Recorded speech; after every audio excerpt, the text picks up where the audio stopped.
Hello friends, আমি অচিন্তা। আমি চলে এসেছি ইউটিউব চ্যানেল টু সাইড কিচেনে। আমরা সেখানে নতুন রেসিপি শেয়ার করবো। সেটা হচ্ছে লাউ পাতার বাটা পানি দেখাবো। সেটা আপনাদের কি কি প্রমাণ লাগে আসুন দেখায়। তার আগে একটা কথা বলে দিই, আমার রেসিপিটা ছাড়া আছে। আপনারা যদি ভালো লেগে থাকে অবশ্যই লাইক কমেন্ট শেয়ার করবেন, বিশেষ করে শেয়ার করবেন। যদি আমার চ্যানেল নতুন হয়ে থাকেন তাহলে প্লিজ সাবস্ক্রাইব করে দেবেন, নিচে বেল নোটিফিকেশনটা অল করে দেবেন যাতে আমার ভিডিও আমাদের কাছে আগে পৌঁছায়। তার জন্য লাউ পাতার বাটা বানাতে কি কি প্রমাণ লাগে আসুন দেখাই।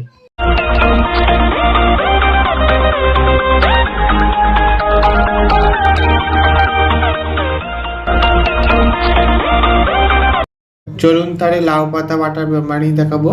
সেটা বানাতে কি কি পণ্য লাগা আসুন দেখাই। তার আগে একটা কথা বলে দিই, ভিডিওটা প্রথম থেকে শেষ অবধি দেখার অনুরোধ রইল। তার জন্য রেসিপিটা শুরু করি। এখানে কিছুটা পরিমাণ লাউ পাতা আমি ভালো করে কেটে ধুয়ে নিয়েছি। তার জন্য রেসিপিটা শুরু করি। পাতাটা প্রথমে একটু হালকা ভাপিয়ে নেব। লাউ পাতাটা আমি জল দিয়ে দিয়েছি, এবার আমি বসিয়ে দেবো গ্যাসে ভাপাতে। গ্যাসের সাথে পাটিটা বসিয়ে দিয়েছি, আমি পাতাটা ভাপিয়ে নেব।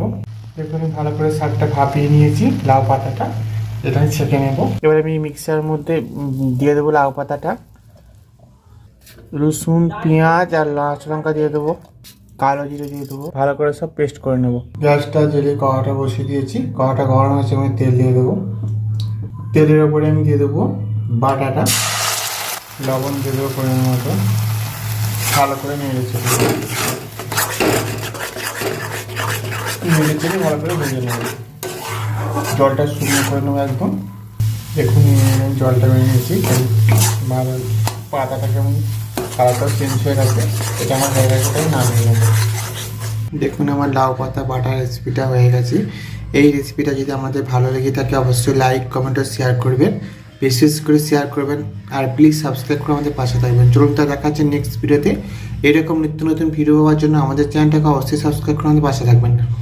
চলুন তো দেখা যাচ্ছে নেক্সট ভিডিওতে। আর আপনারা এইভাবে একবার লাউ পাতা বাটা বাড়িতে বানিয়ে খাবেন, গরম ভাতের সাথে দারুণ লাগে। এটা আমি আমার মতো করে বানিয়েছি, আপনারা অবশ্যই একবার ট্রাই করে দেখবেন। আশা করি ভালো লাগবে। তার জন্য দেখা যাচ্ছে নেক্সট ভিডিওতে।